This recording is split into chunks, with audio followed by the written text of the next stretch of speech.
Michelle Obama's out Netflix. She's promoting her book turned series called Becoming. Says she's still recovering from the trauma of 2016 when Black people didn't get out and vote. The Black vote was down 7% from 2012 to 2016 and whatnot. And she says that was a big reason why, of course, Donald Trump was elected president in 2016. But my big thing is Puffy comes out and saying we're going to hold the Black vote hostage until Biden proves there is a Black agenda. Do you think that should be the case when it comes to the Black vote in 2020? A clear Black agenda from the Democratic nominee, no matter what, or should we just try and get Trump out of office? Let me say this. First of all, we have to find out what the Black agenda is because everybody's so divided. So what is the Black agenda? That's what I want to know. That's a whole nother, that'd take 4 more years to agree on the, as a race, we can't even agree on hot sauce or spades or bid whiz. Yes. Right. Yes. I say that all the time. I say that all the time. But I want to get in because he's saying we want to have a plan. Give us a plan. What is your plan? So the plan for you might not be the plan that I like.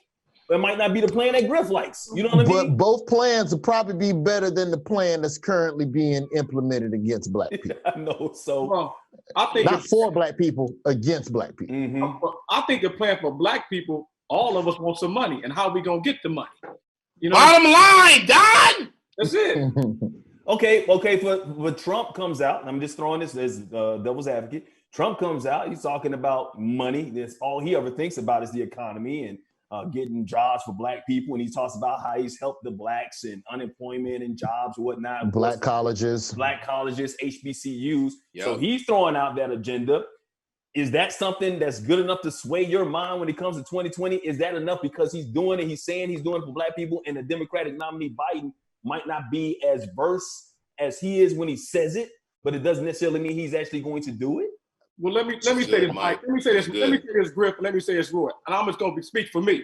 Mm-hmm. Every time I always came up under a certain party, I'm not Republican, but it was always with Republican. I get money with the Republicans. It seems like I don't get no money with the Democrats. You know what I'm saying? Because they take all the taxes from the poor and the middle class and wants to give it right back to them. Where, the Republicans want you to, keep most of the money in your pocket. You know what I'm saying? You don't want to work all hard for your money and then give it away on taxes. So I always this is me, always make money with the Republicans, but I'm not a Republican. Does money buy inequality? Does it buy the racism that you might have to and that's the trade. And those trades, is it enough? Go ahead, Roy. Go ahead, Roy. I think the issue where a lot of voting is concerned, voting in general, period, boils down to, do you choose the issues that affect you? Do you choose the issues that better you or the issues that better your people? Okay. Because more often than not, they aren't always going to be the same agenda. And if somebody can put money in your pocket, but then on the backside pass a policy that makes sure that XYZ is not happening to better your neighborhood, then that money you got to go over to another side of town to be spent. Okay. Did that better anything? So I think what Puffy is doing, to get back to the original question, Puffy is right to hold Biden's feet to the fire. Mm-hmm. But what I don't want to happen is for Puffy or any other Black celebrity who is, doing the right thing about trying to get people politically aware, to be the official signatory on the issues of the Black race. Here's our line item demands. Exactly. But if you're just demanding that Biden say something, Trump at least doing something. Love it or hate it, Trump is doing way more than what Biden is saying he's going to do. So Biden at least has to be able to top that to get Black people's attention. And we've gone to Trump rallies and talked to Black people. There's Black people that are sold on Trump. Absolutely. Solely on the strength that it bettered them. And for a lot of Black folks, that's going to be enough. So I think Biden's got to say something. I look at the numbers. It's 380 million people in America. African Americans are only 13%. That's roughly 49 million people. Mm-hmm. If you took 100 marbles and took 13 marbles out, that's all our everything. Now think about the reality of that 13%. Only half of that 13% going to vote. Only a quarter of that 13% is going to support. So I know for a fact that I was out. I had two lifestyles growing up. My mother was on welfare and assistance, and my father was middle class in San Jose during Silicon Valley in the 80s. And I went back and forth. But what I know for a fact is we are almost taught to honor and respect the low because we don't see it as a normal. Mike, you're blessed. Don, you're blessed. Roy, you're blessed. We're entertainers. We're in a bit, I live in Addison, Texas. It might be 7 Black people in my neighborhood. I have to yell at them like a crazy person and make them talk to me. Hey! Exactly. So we can't never forget the mom that's working 3 jobs and she need the food stamps she don't have enough money to give. You got to think 2-3 kids go through $400 or $500 worth of food every 2 weeks. So I'm not saying don't respect the people that are poor, but we got to look at the numbers. As long as we keep saying Black people this and Black people that, man, we still have to integrate with this other 88% of human beings. You know what I'm saying? And we have to find a medium.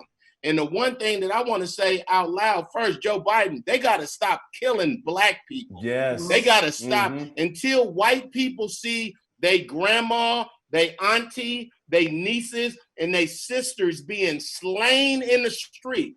Until a white couple sees a white lady that was jogging, minding her own business, killed with blood on the sidewalk, nothing's going to change. And while we are only 13% of the country, we aren't the most people on welfare. We can't be. We can't be. And the thing is, it's stacked against us. So no matter how much money you're getting, and like you said, all 4 of us are very blessed, but you got to think about everybody else, bringing up the entire race, because we're talking about generational wealth. And not only that, it doesn't matter how much money you got if crimes and the law is stacked against you so that you commit some kind of crime, you're going to go to jail a much longer time than your white counterpart or whatnot. And Mike, that's what I was about to say when Roy was talking about, it's about the policies. Under the Democrats, man, some of the most, they put some of the worst laws with mass incarceration down.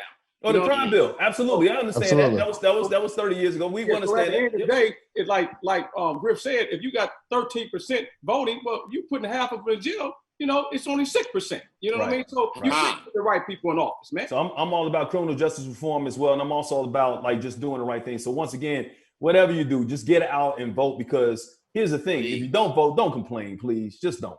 I'm sorry. But here's where a great example would be the shooting of that brother in Georgia. Yes. Brother Ahmaud Arbery.